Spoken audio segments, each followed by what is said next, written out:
ইতিহাসের সবচেয়ে বিখ্যাত এবং শক্তিশালী সুলতানদের কথা বললে যে নামটি সবার আগে আসে সুলাইমান দ্য ম্যাগনিফিসেন্ট বা মহান সুলতান। ইউরোপ তাকে ভয় পেত আর তার প্রজারা তাকে ভালোবাসত। তিনি শুধু একজন যোদ্ধাই ছিলেন না, ছিলেন কবি প্রেমিক, আইন প্রণেতা এবং অসাধারণ শাসক। আজকে আমরা জানব সুলতান সুলেমানের পুরো জীবন কাহিনী, তার ভালোবাসা, ক্ষমতা, যুদ্ধ, ভালো দিক, খারাপ দিক এবং ইতিহাসের অজানা রহস্য শত সম্পর্কে। আমি তিশা আছি আপনাদের সাথে, দেখছেন মিস্টোবা। সুলতান সুলেমান জন্মগ্রহণ করেন 1494 সালে অটোমান সাম্রাজ্যের শহর ত্রাবজনে। তার বাবা ছিলেন সেলিম। ছোটবেলা থেকেই তাকে রাজত্বের জন্য প্রস্তুত করা হয়। তিনি শুধু যুদ্ধবিদ্যায় শিখেননি, শিখেছিলেন সাহিত্য, রাজনীতি এবং আইন। ছোট থেকেই তিনি খুব বুদ্ধিমান এবং শান্ত স্বভাবের ছিলেন।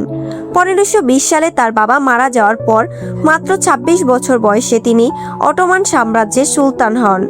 তখন কেউ ভাবতেও পারেনি যে এই যুবক একদিন বিশ্বের সবচেয়ে ক্ষমতাধর শাসকদের একজন হয়ে উঠবেন। ক্ষমতায় এসেই তিনি একের পর এক যুদ্ধ জয় করতে শুরু করেন। তিনি ইউরোপ, মধ্যপ্রাচ্য এবং আফ্রিকার বিশাল অঞ্চল নিজের সাম্রাজ্যের অধীনে নিয়ে আসেন। তার শাসনামলের অটোমান সাম্রাজ্য সবচেয়ে শক্তিশালী অবস্থানে পৌঁছে যায়। সে সময় ইউরোপের মানুষ তার নাম শুনলেই ভয় পেত। তবে সুলেমান শুধু যুদ্ধ করতে জানতেন তা নয়, তিনি ছিলেন একজন অসাধারণ শাসকও। তিনি দেশের আইন ব্যবস্থা উন্নত করেন।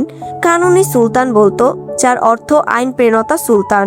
তিনি চেষ্টা করেছিলেন যেন সাধারণ মানুষ ন্যায় বিচার পায়। তার শাসনে ব্যবসা বাণিজ্য অনেক বৃদ্ধি পায়, কিন্তু তার জীবনের সবচেয়ে আলোচিত বিষয় ছিল তার প্রেম। ইতিহাসে খুব কম সম্রাটই আছেন যারা একজন নারীর প্রেমে এতটা বদলে গিয়েছিলেন। সেই নারী ছিলেন হুররেম সুলতান, যাকে অনেকে রোকসেলানা নামেও চেনে। হুররেম ছিলেন মূলত একজন দাসী, কিন্তু তার সৌন্দর্য, বুদ্ধি এবং ব্যক্তিত্ব সুলতান সুলাইমানকে গভীরভাবে আকৃষ্ট করে। ধীরে ধীরে তিনি শুধু প্রিয় স্ত্রী নন, সুলতানের সবচেয়ে বিশ্বস্ত মানুষ হয়ে ওঠেন। ইতিহাসবিদদের মতে সুলাইমান অন্য নারীদের থেকে দূরে সরে যান এবং হুররেমকে সবচেয়ে বেশি ভালোবাসতেন। সুলতান তার জন্য কবিতা লিখতেন। একজন ভয়ঙ্কর সম্রাট হয়েও তিনি প্রেমের কবি হয়ে উঠেছিলেন। এটি ইতিহাসের অন্যতম বিখ্যাত প্রেম কাহিনীর একটি। তবে এই ভালোবাসার কারণেই রাজপ্রাসাদে অনেক ষড়যন্ত্র শুরু হয়, কারণ হুররেম চাইতেন তার সন্তান ভবিষ্যতে সুলতান হোক। আর এ কারণেই সুলেমানের বড় ছেলে শেহজাদ মুস্তফার সঙ্গে দূরত্ব তৈরি হয়। মুস্তফা ছিলেন অত্যন্ত জনপ্রিয় যুবরাজ, সেনাবাহিনীও তাকে পছন্দ করত। কিন্তু পরে অভিযোগ ওঠে যে তিনি বাবার বিরুদ্ধে বিদ্রোহ করতে পারেন। ইতিহাসবিদদের মতে এই ষড়যন্ত্রের পেছনে হুররেম এবং তার সমর্থকদের ভূমিকা থাকতেও পারে। অবশেষে সুলতান সুলেমান নিজের ছেলেকেই মৃত্যুদণ্ডের আদেশ দেন।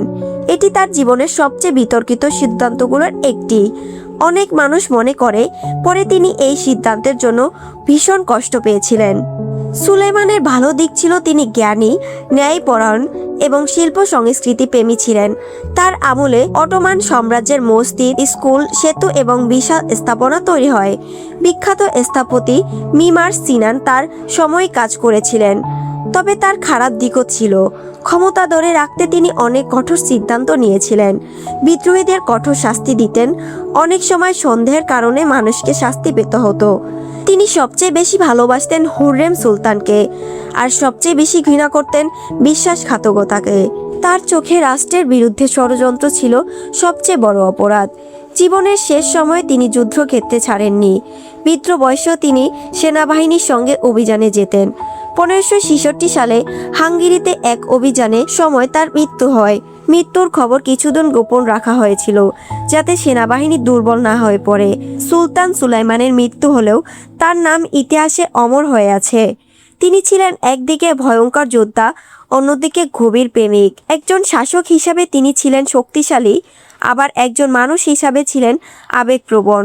তার জীবন কাহিনী আমাদের শেখায় ক্ষমতা, ভালোবাসা এবং রাজনীতির খেলায় একজন মানুষ কতটা বদলে যেতে পারে।